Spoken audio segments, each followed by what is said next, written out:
Voilà, donc on va voir maintenant tout ce qui est interface, héritage et polymorphisme dans ce chapitre-là. Voilà.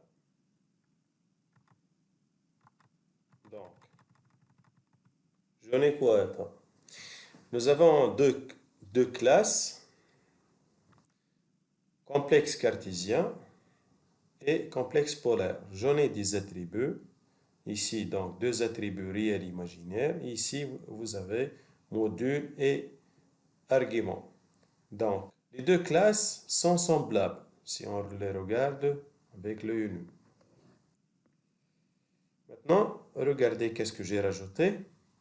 J'ai rajouté ici donc une méthode addition qui est de type qui va me renvoyer donc complexe cartésien.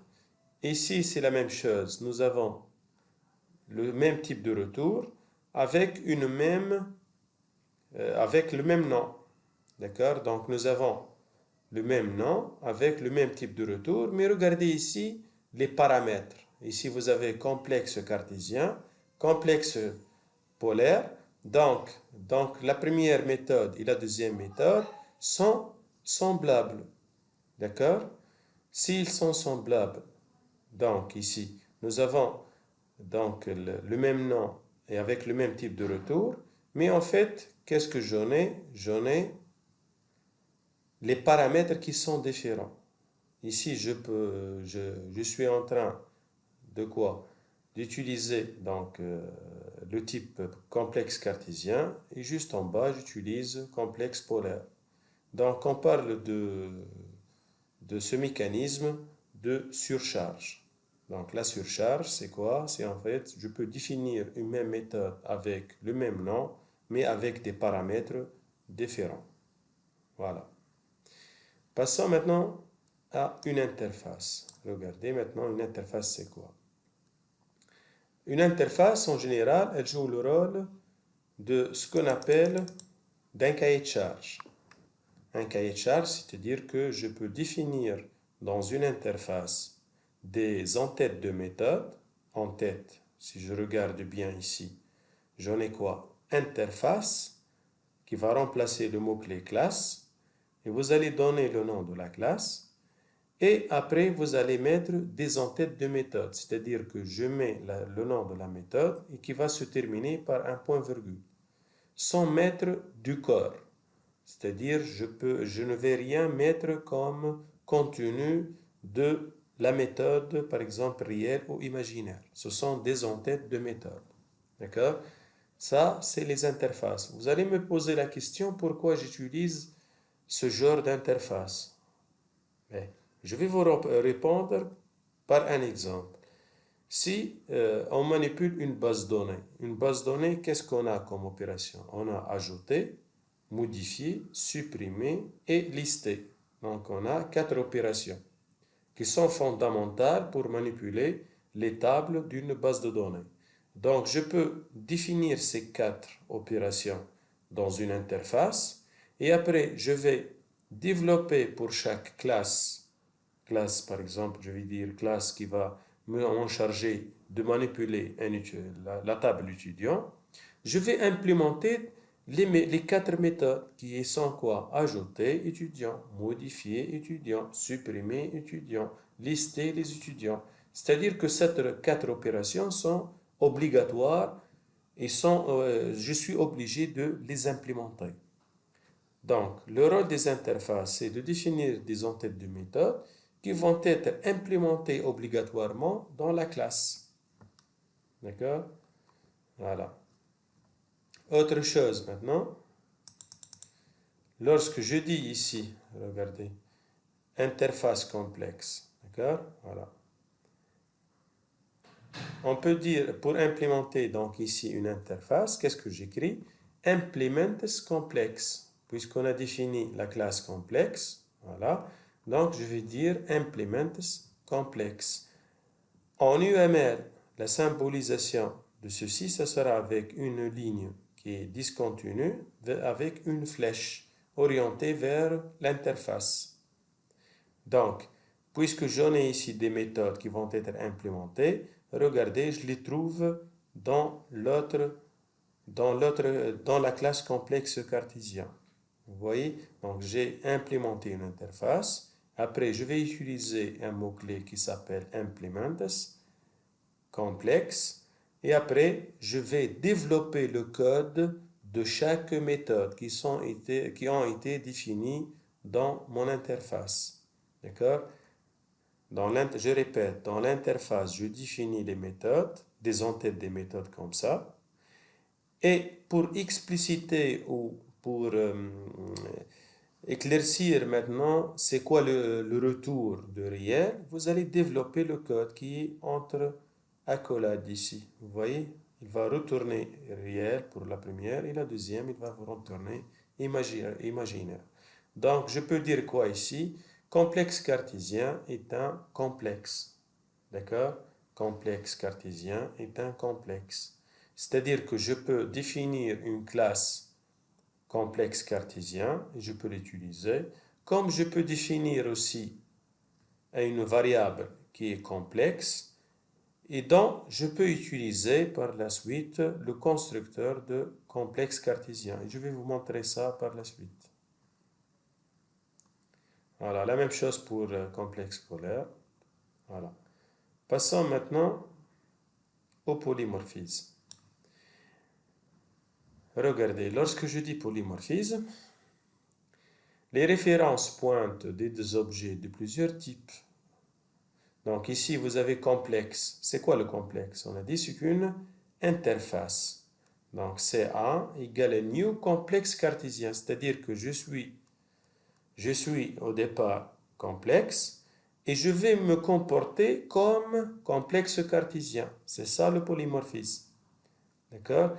Donc ici, le comportement de CA, il va être un comportement de complexe cartésien. D'accord? Le type, il est statique, c'est-à-dire que complexe, il n'a pas déjà les méthodes. Les méthodes ne sont pas développées, c'est-à-dire qu'ils ne sont pas utilisables. Je ne peux utiliser ces méthodes réelles et imaginaires qu'à travers complexe cartésien. C'est pour cette raison que je trouve cette écriture-là. D'accord? Voilà. Voilà, donc ici, je peux même utiliser la même chose, donc, comme a été évoqué tout à l'heure. Je passe. Et je passe un exemple avec NetBeans. Donc, je vais choisir Java Application.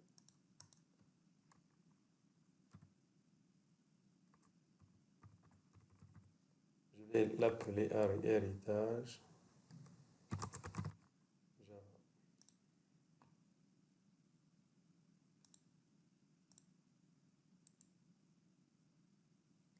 Donc, je vais créer une classe Java que je vais l'appeler opération.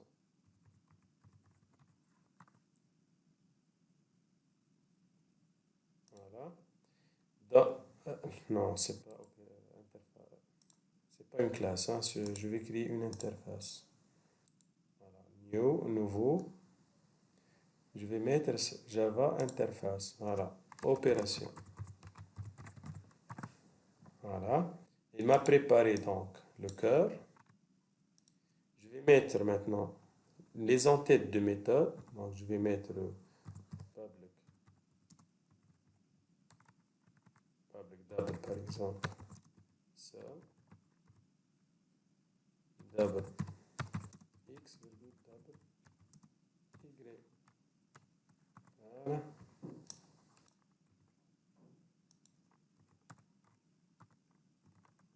Voilà. Donc je vais juste modifier les opérations. Je vais mettre soustraction. Celle-là, je vais mettre division.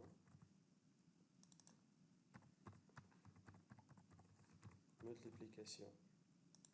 Voilà. Donc, j'en ai ces opérations-là. Maintenant, je peux définir une classe que je vais l'appeler calculatrice. Et dans ma calculatrice, je vais utiliser le mot-clé implements, opération. Regardez ici, qu'est-ce qui va m'afficher. Donc, NetBeans, il va m'afficher la lampe pour vous dire qu'il faut regarder. Donc, il est sur. Donc, voilà, il vous a dit implémenter toutes les méthodes abstraites. Donc, ici, je dois obligatoirement implémenter les méthodes qui existent dans Opération. Il a rajouté un petit peu du code, mais je peux le supprimer. Il a donc préparé la squelette. Vous voyez, afin que vous écrivez le code nécessaire pour chaque méthode.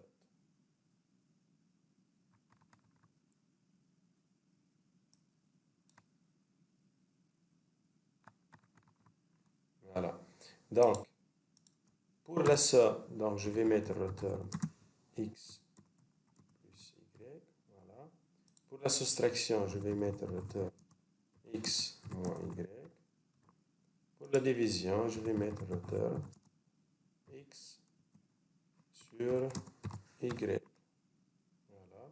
Et pour la multiplication, c'est return x fois y. Voilà. Donc j'ai développé toutes les méthodes. Maintenant, utilisation. Voilà. Si je vais mettre ici test, voilà. Programme principal, public static, void main, donc string, comme ça, args. Voilà. Maintenant, puisqu'on a dit que je peux utiliser opération, voilà, c'est le polymorphisme, hein. Je vais mettre O, ou C si vous voulez, égal à new, on a dit calculatrice. Calculatrice. Donc ici, qu'est-ce que on veut dire?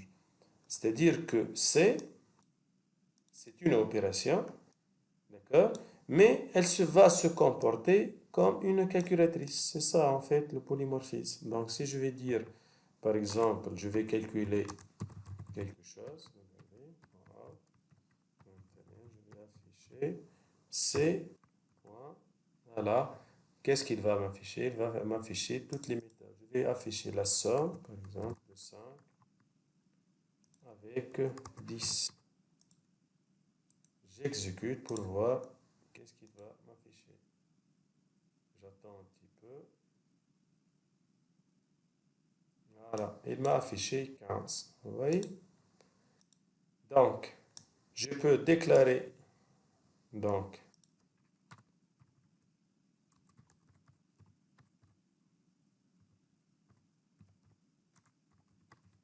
voilà. Je peux déclarer donc ici une variable C de type opération qui est une interface. Et je peux par la suite l'utiliser en passant par le constructeur de la quoi? La calculatrice, puisque dans la calculatrice, j'ai implémenté les opérations. Voilà. Je peux utiliser la même chose, hein. Donc, je peux remplacer opération par calculatrice. Ça va fonctionner aussi. Voilà. Mais il ne s'agit pas de polymorphisme comme ça, d'accord?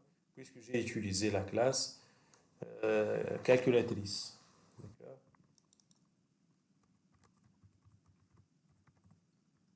Voilà. Je passe à une autre chose maintenant. Je vais aller plus loin. C'est en fait la déclaration de quoi ici? Avec la version 8 de GDK, ils ont implémenté donc ils ont rajouté la possibilité d'implémenter des méthodes. Donc je peux implémenter une méthode dans l'interface en rajoutant le mot-clé default. Observez bien, donc je vais rajouter ici. Par exemple, je vais dire public, default.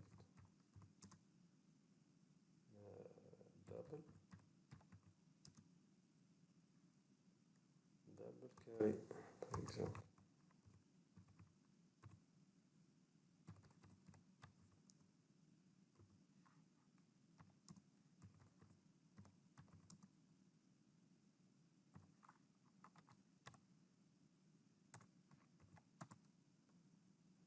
Voilà. Donc ici, j'ai utilisé carré. Regardez, je peux mettre math.po. Voilà. Roteur. Je vais mettre x. N. Voilà. Donc, qu'est-ce que j'ai fait? J'ai défini carrément une méthode dans mon interface. Voilà. Donc, comment je vais utiliser cette méthode-là? Regardez. Je vais mettre system.out.println. Donc, c'est point. Voilà, je trouve carré. Vous voyez? Donc, le carré a été défini directement. Je peux l'utiliser directement. C'est-à-dire que sans, puisqu'il n'est pas implémenté dans calculatrice. Donc, je vais directement afficher. Qu'est-ce qu'il va me dire? Il m'a dit, voilà, c'est ça la somme. C'est la somme trouvée. D'accord? Et autre chose très importante maintenant, si je vais mettre ici calculatrice. Est-ce que j'en ai l'accès à carré ou non? Regardez, point, carré. Regardez le carré, il est comment? Il est en gris. C'est pas en gras. D'accord? Regardez. C'est pas en gras. Je vais quand même exécuter pour voir. Vous voyez? Donc, il m'a affiché le résultat. Mais pourquoi il n'est pas donc gris en gras? Parce qu'en fait, il ne fait pas partie de la classe calculatrice. Il fait partie de opération, tout simplement. Voilà. Vous voyez maintenant, c'est en gras. Parce que carré, il fait partie de opération. Voilà donc la notion de polymorphisme et donc tout ce qui est interface, l'utilité de l'utilisation des interfaces. Donc vous avez donc le mot-clé default ici où je peux l'utiliser pour définir une méthode dans une interface. Et après, c'est pas la peine de l'implémenter. Donc, j'ai pas besoin d'implémenter cette méthode dans la classe calculatrice, puisque déjà elle est implémentée. Donc, c'est pas la peine de la réimplémenter. Voilà.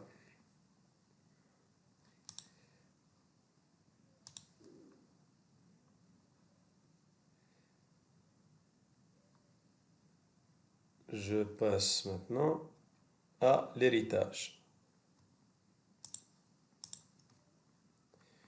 L'héritage, c'est quoi? C'est en fait, c'est un mécanisme dans lequel on trouve des classes qui partagent les mêmes attributs et des méthodes qui sont euh, similaires. Et après, donc, je peux donc, les mettre dans une classe mère pour éviter la duplication de données. Regardez, donc je suppose que j'en ai ici deux classes. Voilà.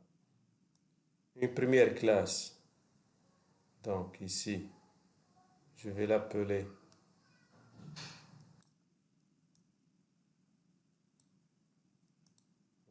enseignant, étudiant. Et la deuxième, je vais l'appeler enseignant. Voilà. Si je vais dire dans l'étudiant, j'en ai par exemple int id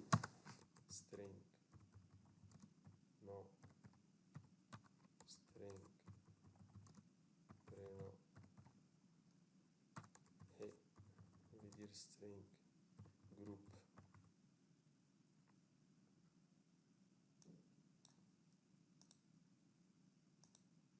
Voilà. Dans l'enseignant, je vais mettre int, la même chose, id, string, nom,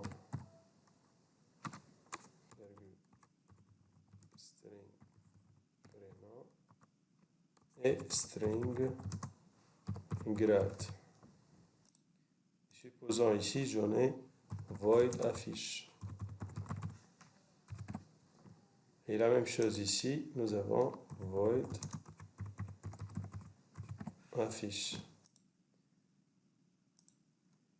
Qu'est-ce qu'on a ici qui sont en commun? Nous avons ceci, l'id et nom et prénom. Nous avons la même chose, affiche, qui est répétée.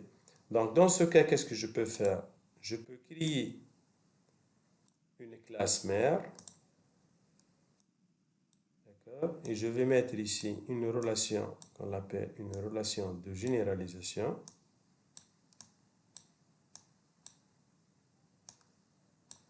Et je vais mettre dedans, je vais l'appeler avec un nom qui va être un petit peu significatif, c'est personne. Voilà. Et je vais mettre ce qui est en commun. Donc, nous avons id, string nom, string prénom, voilà, qui sont en commun. Et je vais éliminer quoi? Ce qui a été mis dans l'enseignant et l'étudiant, tout simplement. Voilà. Et je rajoute quoi ici? Je rajoute la méthode void affiche. Voilà. Donc, l'affiche ici, elle va vous afficher l'ID au nom et prénom. Par contre, l'étudiant, vous aurez de plus le groupe et voilà, donc le groupe. Par contre, l'enseignant, je vais faire, c'est une personne et donc vous aurez de plus son grade. Donc, cette flèche-là, de bas en haut,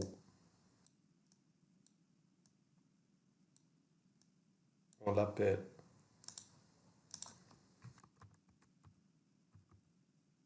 généralisation. Et la flèche qui va être de haut en bas,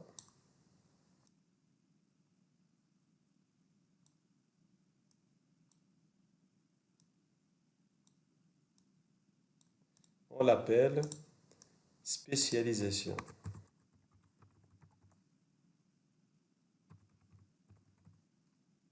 Voilà. Et tout ceci, c'est l'héritage. C'est le concept d'héritage. Je vous présente maintenant un exemple très simple. Supposons que nous avons personne qui a des attributs, donc je vais dire private par exemple, id, int, id, private, string, non, private, string, prénom, voilà. Donc si j'en ai ceci, je peux injecter, si vous voulez, donc le constructeur, voilà, paramétré. Je peux rajouter même des getter and setter. On a dit, on utilise les getter and setter dans le cas où les attributs sont privés. Voilà. Donc j'en ai donc une classe qui est complète. Pour créer la classe maintenant, étudiant, par exemple, on aura besoin donc d'un mot-clé. D'accord? Je reviens donc ici. Pour dire que l'étudiant ou l'enseignant va hériter. Donc, j'aurai besoin techniquement d'un mot-clé qui s'appelle extends. Donc, extends personne. Voilà, donc ici, c'est extends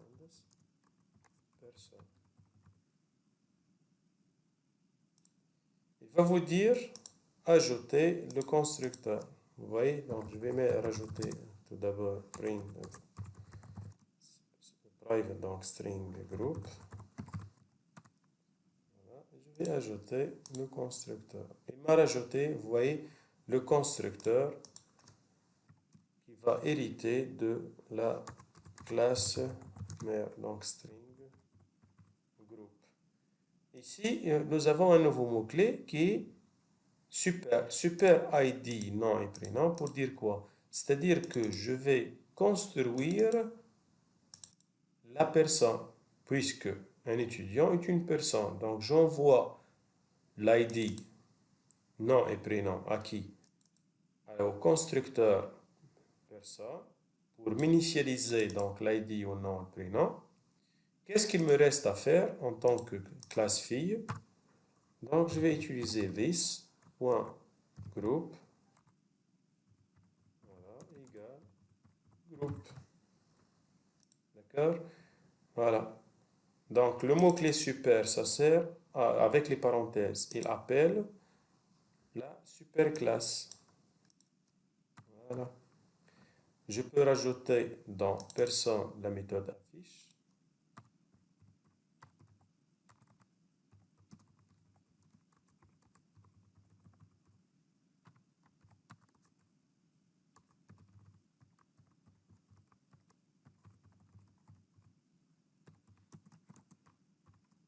Voilà.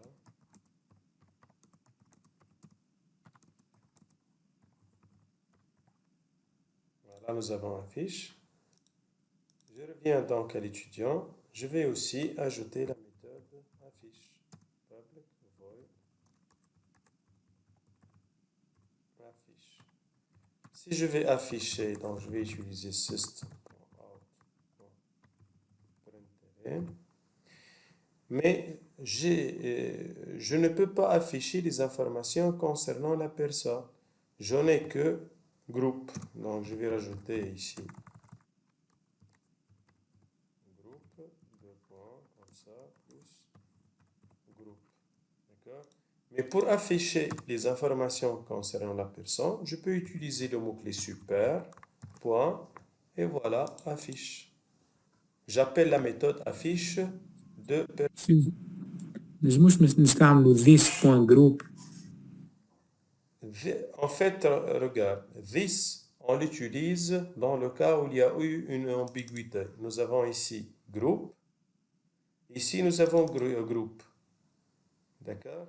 Donc, dans ce cas, je peux utiliser le groupe. Mais le this, si tu veux l'écrire comme ça, il n'a pas d'importance. Parce que tu n'as pas une ambiguïté ici, dans la méthode. Au niveau de l'appellation de l'attribut ou de la variable utilisée. معناها زوز صح مش يتحسب. Oui, ils sont corrects les deux, oui. Donc ici, nous avons groupe. Chauffe la couleur ici. Nous avons attribut donc qui est en vert. Vous voyez?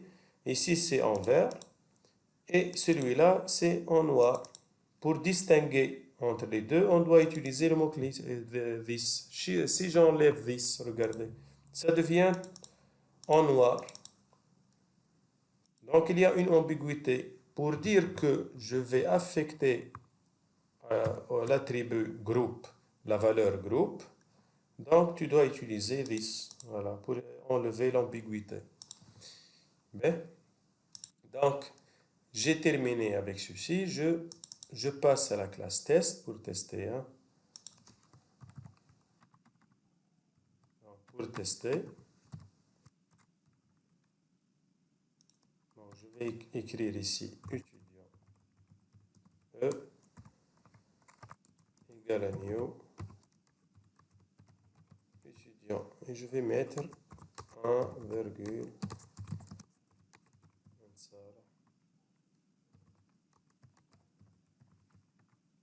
vais mettre le groupe par exemple.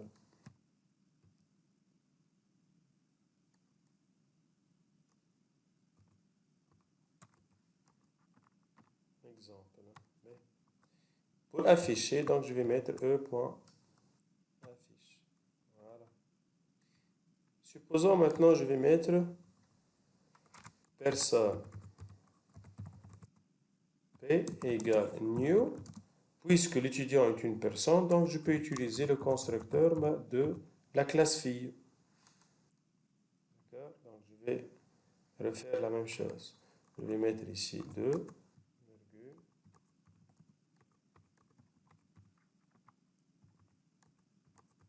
Voilà, ici, comme ça.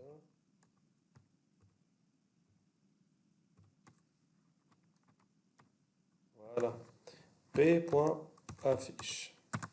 Maintenant, la question qui se pose. Pour le E, c'est bon. Je vais avoir, au niveau de son affichage, donc ces valeurs-là. Pour l'affichage, j'aurai ceci. Donc 1, comme ça. 1, Bensler, donc Mohamed. J'aurai l'affichage de la classe. Voilà, de cette façon. Mais la deuxième maintenant, puisqu'on a dit personne P égale new étudiant, est-ce que j'aurai, puisqu'il s'agit d'une personne, est-ce que j'aurai les informations en s'arrêtant à Kerim ou je vais avoir les informations toutes? En fait, nous aurons toutes les informations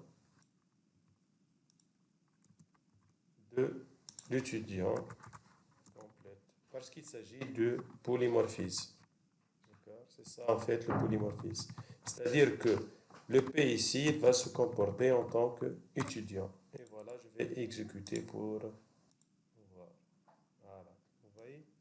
Donc le deuxième, il s'est comporté comme un étudiant et non pas comme une personne. Ceci, on l'appelle le polymorphisme.